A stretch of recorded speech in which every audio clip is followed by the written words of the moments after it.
नाज़रीन आदाब। जहाज़ी मीडिया के टॉक शो में आज हमारे साथ मौजूद हैं जनाब अनवार अहमद नूर साहब, शांति मिशन वीकली।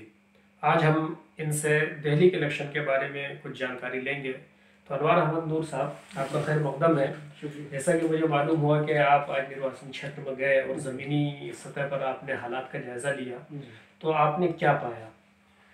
आज मतदान में जो है बड़ा ठीक था, जो शिविर दिखाई दिया सुबह से। जब मैं गया तो मतदान में मैं यहाँ से निजामुद्दीन होता हुआ और बाकायदा ओखला पहुँचा हूँ, और मैंने एक नहीं आधे 1 दर्जन जितने भी थे वहाँ थोड़ी थोड़ी देर के लिए जाके लिया, लोगों से बात की। तो मैंने पाया कि मतदान के लिए लोग जो थे जागरूक थे, उन्होंने अपना मतदान किया है। और बहुत से 18 साल से कम जो पहली बार वोट थे, हमने उनसे भी बात की तो उन्होंने भी अपना मत का इस्तेमाल किया है।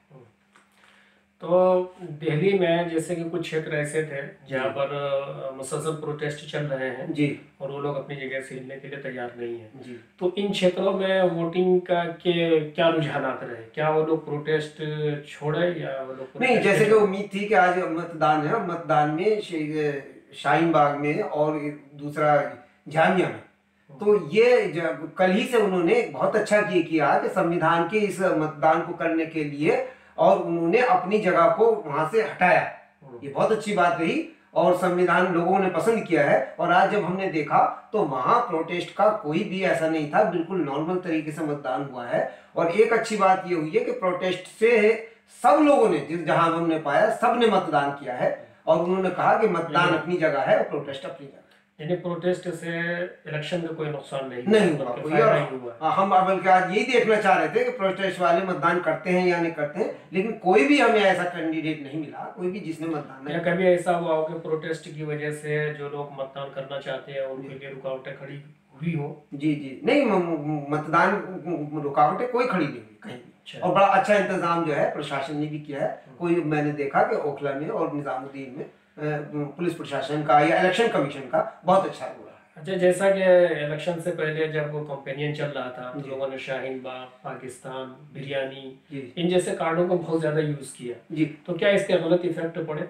नहीं, वो ध्रुवीकरण करने की कोशिश की, और हमने देखा कि सभाओं में जो आम जिंदगी के मुद्दे हैं उनको ना छू करके इस तरह की बातें की गई, पाकिस्तान बनाने की कोशिश की गई और इस तरह से कहा गया। लेकिन मतदान वालों ने बिल्कुल निडर और बेखौफ होके किया है, और उन्होंने कहा कि ये इन मुद्दों का हम पे कोई असर नहीं पड़ता, ये हम समझ रहे हैं कि लोकल मुद्दों को लोगों ने, हाँ, उन्होंने कहा कि ये कोई मुद्दे नहीं है और दिल्ली के इलेक्शन में इनका कोई वास्ता नहीं है, ये इन लोगों ने आगे कहा। ठीक है, ये जाने। जिस तरीके मुख्तलिफ बूथों पर गए और वहाँ पर देखा कि लोगों में बड़ा जोश है और लोग जोश के साथ वोट डाल रहे हैं, तो इसमें आपको रुझानात भी पता चले होंगे। तो ऐसे में क्या उम्मीद है, कौन सी पार्टी की हुकूमत बन सकती है? नहीं, मैंने एक बात ये अच्छी देखी कि बड़े बुजुर्ग जो है, बल्कि एक निजामुद्दीन के बाबू खान बुजुर्ग थे, वो उनको व्हील चेयर पर उपलब्ध कराएगी और सब लोग निकले मतदान करने, बीमार भी और जो विकलांग थे उन्होंने भी किया है।